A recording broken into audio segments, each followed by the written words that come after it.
Hello, Sarah Edwards here from Edwards Tutoring, and in today's video I'm going to talk to you about how to take notes effectively. So why am I doing this video? So the reason I'm doing this is because I myself have taken rubbish notes, and a lot of my students have also had trouble taking effective notes. So what does this lead to? It leads to a lot of time wasted, messy notes, and just a feeling of disorganisation before you've even started your essay, which no one wants to start their essay feeling low on the ground and disorganised, because it's not really going to help your motivation. So what's your current note-taking method? What's your current note-taking method? Are you this person? Number one, probably like me before I learnt this method. Notes and notes on a page going on and on and on forever. You could waste a whole couple of days just taking notes, copying them out of books, writing and writing and writing. Number two, do you have notebooks everywhere? Do you start your notes in one notebook, and then even before that notebook's finished, you pick up another notebook, and then you've got another one somewhere in your drawer, you've got another one in your bag, you've got another one that you take to uni. Having notebooks everywhere. And number three, do you have notes in lots of different colours, and then when you come back to reading it, you've realised, why have I written it in yellow or orange? I can't really read that. Number four, are you a mind map kind of person with note taking? So this might be a really good method for you, but do you find the mind maps are taking you forever to do, or you kind of just get lost in them and it's really disorganised as you come back and write your essay? Number five, do you just copy and paste directly from the journal onto your laptop? That can be, it may seem quick and easy at the time, but it's not the most effective method. So you're probably thinking, well, what's wrong with your methods? I've managed to get through with these methods. Yeah, you might have managed to get through, but it's cost you maybe your time. You've spent a lot of time doing it. It may have even contributed to a lower grade. So you probably feel like you can't reread them. So you get back to it and you think, I've really scribbled that bit down, I really can't read it. So then you spend ages trying to go over and reread it. If you've done your notes particularly on paper, you might have lost. They might be, like I said before, in another bag, wherever, who knows where they could be. And all of this can be time consuming, and when you're writing an essay, you really need that time on your side. Time to actually focus on writing the essay, and time so you can actually chill and not be working on the essay. So you have to also sometimes do the whole process again, because now you know, now you need to find actually where you got those references from, because they're written on several other bits of paper as well, and they're not very disorganised. So you're probably wondering, what method can I now use? Well, I'm going to tell you. So you can use a systematic method. So this is what I use with my students, and I've had really good feedback, and they've all said, wow, I can't believe I didn't know this before. I can't believe I've never been taught this. It's really helped me. I don't feel so disorganised, and it's really easy to use. So keep watching to find out. So it's a systematic method. It's active rather than passive. So what do I mean by that? So what I mean is, as you're taking notes, it's quite easy to slip into passive note taking, where you're just taking notes and taking notes from the book, from the journals, and just copy them and writing them down. And you could be mindlessly writing things down for days on end and just repeating it straight out of the book. This is passive because you're not really thinking about what you're reading, you're just doing it for quickness sake, like, I need to do note taking, I need to get this essay done. That's not really going to benefit you in the long term for essay writing, and it's kind of a quick fix. It doesn't really help you actually understand the real meaning of what's being written. So how do you be a more active reader? So you want to be asking yourself questions as you go along, and I have actually got a video about effective reading that goes into much more detail, but asking yourself questions, really thinking, okay, what's that author trying to say? What's the main argument there? As you're thinking, think, oh, well, does that relate to something else that I've read, or another bit of research that disagrees with that, or is that fitting with a similar line of research that I've looked at before, or does that mention a theory that I'm going to be writing about? So think about, how does it fit in with your argument, your aims, and your essay question. So this will save you so much time when it actually comes to writing your essay, because you've kind of already done part of the thinking. So what method are we going to use? So we're going to use this systematic method to formulate your ideas. So it will help you stop just copying and pasting from the book, and you'll actually be doing your paraphrasing as you write it. So there'll be no issues later down the line with plagiarism or thinking that you need to reword it or changing just one word to make sure it's not.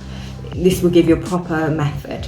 And with this method, you're going to be putting your reference in as you go along. So there'll be no problems with having to try and find it and spending a day or two and being up till midnight endlessly trying to find the references.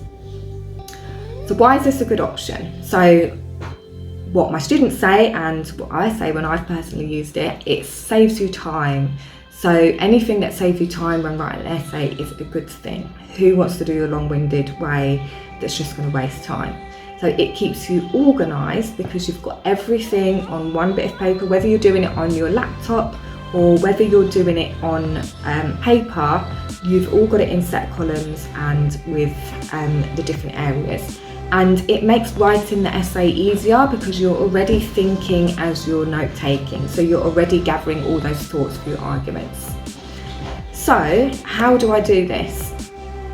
So I'm going to show you now on my laptop. So it can be done on paper. You know, when I first started this method, I used to do it on paper. And then I changed to actually doing it on my laptop. So whatever works for you. Some people actually like that process of writing. It helps make that connection in their brain, whereas other people are fine with the laptop. It's easier for them. They can kind of just have it all there easily on one file. They know where to find it for next time. But if you are doing it on paper, have one notepad. And when you finish that notepad, if you do finish it, if you've got that many notes, move on to another notepad and maybe put a sticker on the front of the notepad so you know, okay, that's relating to crime and justice essay, essay about prisons. So you know exactly, as you see it, wherever it is, where you store it, you can see straight away what notepad that relates to. So what you're going to do, as I'm showing you now, is you split your page up.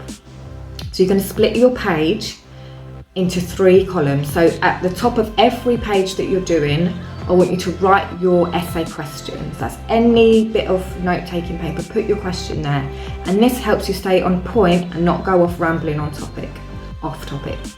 So you want to put in the column, so you kind of do it like a table if you're doing it on Word, or if you're doing it on Notepad, just draw the lines across. So across here, you want to put the area of study. So if you're doing it about children's play therapy for trauma, so the area, so go back to your first paragraph, go back to your plan, and within your plan you will know, okay, in paragraph 1 I'm talking about play therapy and post-traumatic stress disorder. So that's what you would put at the top of this, so you know all these notes are relating to paragraph 1. So as you can see along the left hand side, there's a section for keywords or questions. So here is where you might want to put your key arguments. You might want to put, if you're doing the therapy for child's play and post-traumatic stress, you might want to put post-traumatic stress disorder and then analyse what that is. So that might be a keyword. One of the questions is what impacts it. That may go on the left, and then you find research that says what impacts it. You might want to put in here another part of the argument, what does theory say about it? So that's all your kind of questions and keywords on the left. And then in the middle column, you want to put any key concepts. What are the key issues and debates? So if you're looking at post-traumatic stress disorder in therapy for children, you might put, okay, what are the key debates going on here? What are the key issues? Who is doing any supporting or conflicting research? What are the key thoughts? Are there any counter arguments? What are the challenges and wider implications? So in particular with play therapy, there might be wider implications in different settings, wider implications for society, wider implications for further research. So this is where you want to kind of put the main bulk of your notes. So abbreviate them as much as possible, keep them short, keep them to the point. And then over in the right hand column, you want to put your references or source. So this makes sure that you are staying on track with your actual references. And then in the bottom is summary. So there you might want to just kind of put any key thoughts that you're having or any additional notes that you want to put in. If you feel like it links to the next paragraph, or you might think that bit goes really well for a conclusion, then just drop it in that area there.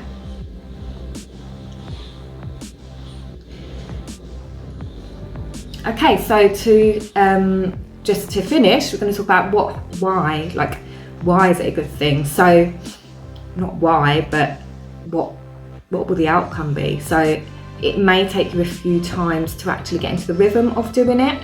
So be patient with yourself. It's something new. As with any new skill, you're not going to be able to, if you're doing this essay last minute, you're not probably going to be able to do it straight away. It may take a couple of times to get into your own rhythm with it, to kind of get a feel for it. So just try and do this. This is why it's really good to think about your academic writing and preparing for essays, not at the last minute, but with plenty of time. You know, if you're starting uni in the summer, start with these note-taking skills. Start doing it sooner rather than later, because this will all help improve your essay skills over time. And that's what you want, is to build and develop on your skills over a long period of time, rather than doing these skills last minute.